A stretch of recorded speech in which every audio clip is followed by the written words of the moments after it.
पितरों की आत्मा के शांति के लिए। हरियाली अमावस्या व्रत कथा। पौराणिक कथा के अनुसार एक राजा हुआ करता था जो धर्मपरायण था और पुण्य कर्म करने में विश्वास रखता था। राजा की एक पत्नी भी थी जो धार्मिक कार्यों में राजा का साथ देती थी। एक दिन राजा ने महल में पूजा का आयोजन किया और कई तरह के मिष्ठान बनवाए। राजा और रानी ने व्रत पालन करने का संकल्प लिया, लेकिन बीच में ही रानी को भूख लगने लगी।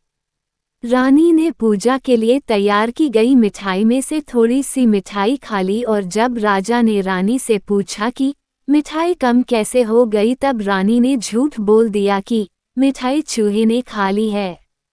राजा ने गुस्से में आकर महल में मौजूद उस चूहे को पकड़कर महल से बाहर फेंक देने का आदेश दिया। चूहे के ऊपर आरोप लगाने से वह रानी से बहुत नाराज था। तब उसने एक चाल चली।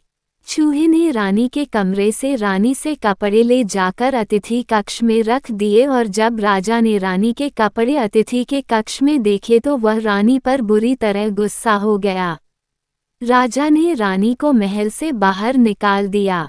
रानी को समझ आया कि उसके बोले हुए झूठ का फल ही उसे इस रूप में मिला है।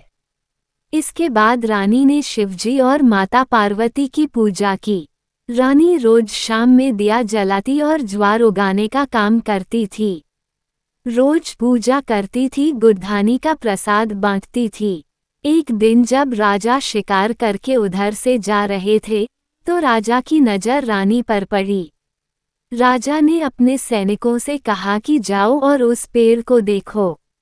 राजा के सैनिक पेड़ के पास गए और देखा कि पेड़ के नीचे चमत्कारी चीज है। पास जाकर देखा तो दिए आपस में बात कर रहे थे।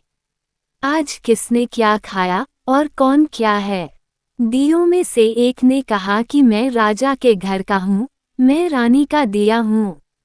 उस राजा की रानी ने एक बार चोरी करके मिठाई खाए और एक चूहे का नाम लिया। चूहे को गुस्सा आया तो उसने रानी के कपड़े अतिथि के कक्ष में रख दिए और रानी को घर से निकाल दिया। वह रानी रोज मेरी पूजा करती थी, भोग लगाती थी। उसने रानी को आशीर्वाद दिया और कहा कि सुखी रहे। बेकसूर रानी को चूहे के वजह से सजा मिल गई। तब सैनिक पेड़ से महल आए और बताया कि रानी का कोई दोष नहीं है। शिवजी और माता पार्वती की कृपा से राजा ने रानी को घर बुलाया और उनका गृहस्थ जीवन खुशियों से भर गया।